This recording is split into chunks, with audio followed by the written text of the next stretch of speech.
اس کے بعد ہاتھ پیروں کو ریشم کی باریک ڈوری سے جکڑ ڈالے۔ یہ رسی وہ اسی مقصد کے لیے لایا تھا۔ میاں بیوی کو باندھنے کے بعد کھلی تجوری سے کفالت ناموں کو لے کر مکان سے رخصت ہو جانا بہت آسان تھا۔ لیوپن ایک دم کمرے میں کود کر ان دونوں کو ہراساں کرنے کا ارادہ کر ہی رہا تھا، دفعتاً عورت اپنی کرسی سے اٹھ کھڑی ہوئی۔ اس نے ایک ہوش ربا انگڑائی لے کر اپنے میاں سے کہا، رات کا 1 بج گیا ہے اور پتہ نہیں چلا، مجھے تو سخت نیند آ رہی ہے۔ تم کب تک ان ذلیل کاغذوں میں کھوئے رہو گے؟ چھوڑو، لعنت بھیجو، جو ہماری تقدیر میں ہوگا ہمیں مل جائے گا۔ اتنی دولت ہمیں لے جا کر کرنا بھی کیا ہے؟ خواہ ٹیکسوں کا بوجھ اپنے اوپر لا دیں۔ آؤ چلو چلتے ہیں۔ میرا خیال ہے جردیس تم جاؤ اور آرام کرو، ایمبرے نے کہا۔ میں ان سب کفالت ناموں کا حساب کر کے ہی اٹھوں گا، خدا جانے پھر یہ موقع ملے نہ ملے۔ دراصل یہ کام ہمیں پہلے ہی کر ڈالنا چاہیے تھا۔ اگر حکومت نے ان پر قبضہ جما لیا تو بہت سے کفالت نامے سرکاری تحویل میں چلے جائیں گے۔ میں ان سب بدماشوں کو اچھی طرح جانتا ہوں، یہ ہماری دولت ہتھیانے کے لیے بے چین ہے۔ آخری جملہ ایمبرے نے پورے جوش اور نفرت سے ادا کیا۔ خدا کی پناہ، کیا ساری رات جاگتے رہو گے؟ عورت نے جمائی لے کر کہا۔ نہیں، بس زیادہ نہیں، 1 آدھ گھنٹے کا کام ہے، تم چلو میں آتا ہوں۔ عورت دروازہ بھیڑ کر چلی گئی۔ ایمبرے پھر اپنے حساب کتاب میں مشغول ہو گیا۔ لیوپن اپنی جگہ پتھر کا بت بنا کھڑا رہا۔ اس نے ساری باتیں سن لی تھی۔ جردیس کو گئے آدھا گھنٹہ گزر گیا، پھر ایمبرے نے بھی بار بار جمائیاں لینی شروع کر دی۔ لیوپن نے آہستہ آہستہ کھڑکی کا دوسرا پٹ بھی کھول دیا اور پردہ ہٹا کر ایک قدم آگے بڑھایا۔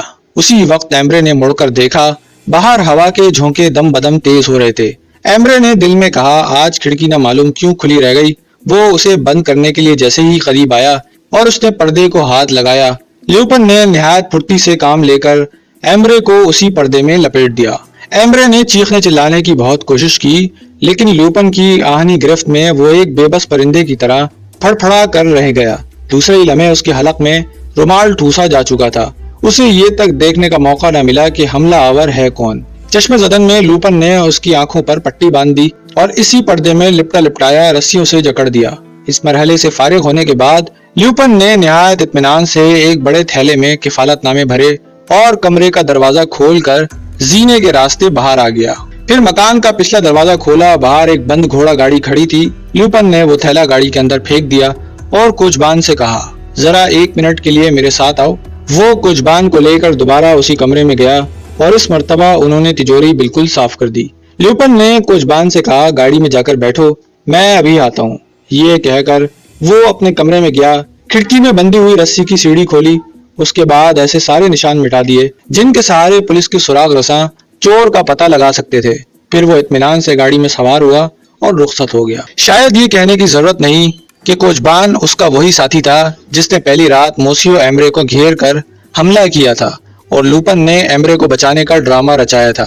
اپنے مکان پر پہنچ کر دونوں نے دم لیے بغیر تھیلوں میں سے تمام کفالت نامے نکال کر ڈھیر کر دیے۔ اب لیوپن اور اس کے ساتھی نے کاغذ اور قلم سنبھالا اور ان کفالت ناموں کی قیمتوں کا جائزہ لینے لگے، لیکن یہ دیکھ کر ان کی حیرت کی انتہا نہ رہی کہ اکثر کاغذ بیکار تھے۔ یہ دولت 10 کروڑ فرانک تو کیا، مشکل سے 10 لاکھ فرانک بھی نہ تھی۔ لیوپن جو ان کفالت ناموں کو دیکھتا گیا، موسیو ایمبرے اور اس کی بیوی کی چالاکی پر اس کا غصہ بڑھتا گیا۔ اس کا خیال تھا کہ سبھی کفالت نامے جعلی اور فرسودہ ہیں۔ اس نے اپنے ساتھی کو اسی تیش میں حکم دیا کہ ابھی انہیں آگ کی نظر کر دو اور سمجھ لو کہ ہم ان میاں بیوی سے دھوکہ کھا گئے۔ مگر خوش قسمتی سے انہی فرسودہ کاغذوں میں انہیں چند اصلی کفالت نامے بھی ملے جن کی مالیت کئی ہزار فرانک تھی۔ تب لیوپن کا غصہ کسی قدر دھیما ہوا۔ اس نے منہ بنا کر کہا، بے شک ان کی فروخت میں نقصان ضرور ہوگا، تاہم بھاگتے چور کی لنگوٹ ہی صحیح، کچھ نہ کچھ تو وصول ہو ہی جائے گا، اور باقی دستاویزات جلانے کا حکم دیا۔ ایک ماہر فن کی طرح آرسین لیوپن اگلے روز حسب معمول ٹھیک 9 بجے صبح اپنی ڈیوٹی پر موسیو ایمبرے کے مکان پر پہنچا، مگر مکان میں تالا لگا ہوا تھا۔ اسی روز شام کے اخباروں میں یہ سنسنی خیز خبر چھپی کہ موسیو ایمبرے اور اس کی بیوی جردیس دونوں غائب ہو چکے ہیں۔ اس خبر کا چھپنا تھا کہ ان تمام قرض خواہوں نے مکان پر ہجوم کیا جن سے ہزاروں لاکھوں فرانک کی رقمیں ان میاں بیوی نے کفالت ناموں کی ضمانت پر قرض لے رکھی تھی۔ پولیس اور مجسٹریٹ کی موجودگی میں تجوری کھولی گئی، لیکن وہ خالی پڑی تھی۔ سب نے یہی خیال کیا کہ دونوں میاں بیوی تمام کفالت نامے نکال کر بھاگ گئے۔ پولیس نے ان کے خلاف دھوکہ دہی کا ایک اور مقدمہ درج کر لیا، مگر پورے پیرس میں صرف 2 شخص ایسے تھے جنہیں اصل حالات معلوم تھے، ایک آرسین لیوپن اور دوسرا اس کا ساتھی۔ پھر ہفتوں اور مہینوں تک پولیس موسیو ایمرے اور اس کی بیوی کی تلاش میں لگے رہے، لیکن ان کا کہیں نام و نشان نہ ملا۔ اخباروں نے طرح طرح کی کہانیاں گھڑیں اور عوام کو ایسے ایسے افسانے سنائے کہ توبہ۔ ایک دن میں آرسین لوپن سے ملنے گیا تو وہ اپنے کمرے میں ایک بپھرے ہوئے چیتے کی مانند ٹہل رہا تھا۔ اس کی آنکھیں سرخ تھیں اور نتنے پھڑک رہے تھے۔ میں نے موسیو ایمرے اور اس کی بیوی کا ذکر چھیڑا اور پوچھا، کہیں اس تمام واردات کے پیچھے تمہارا ہاتھ تو نہیں تھا نا؟ لیوپن نے رک کر میری طرف دیکھا اور گردن ہلا کر بولا، بے شک سارا کام میرا ہی ہے، لیکن پھر بھی ان میں چند باتیں ایسی پراسرار ہیں جن کا بھید مجھ پر کوشش کے باوجود کھل نہ سکا۔ مثال کے طور پر موسیو ایمرے اور اس کی بیوی غائب کیوں ہوئے؟ میں نے تو ایک طرح سے ان کی مدد کی تھی۔ وہ بڑی آسانی سے یہ کہہ کر اپنا پیچھا چھڑا سکتے تھے کہ کفالت نامے تجوری میں بند تھے، جنہیں کوئی آدھی رات کے بعد چرا کر لے گیا۔ پولیس ذرا ڈھنگ سے تفتیش کرتی تو اسے معلوم ہو جاتا کہ واقعی موسیو ایمرے کے مکان میں چوری ہوئی ہے۔ میری رائے میں وہ میاں بیوی کم حوصلہ تھے، اس لیے گھبرا کر کہیں روپوش ہو گئے۔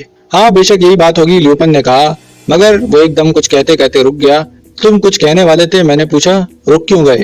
خیر چھوڑو، سانپ نکل گیا، اب لکیر پیٹنے کا کیا فائدہ؟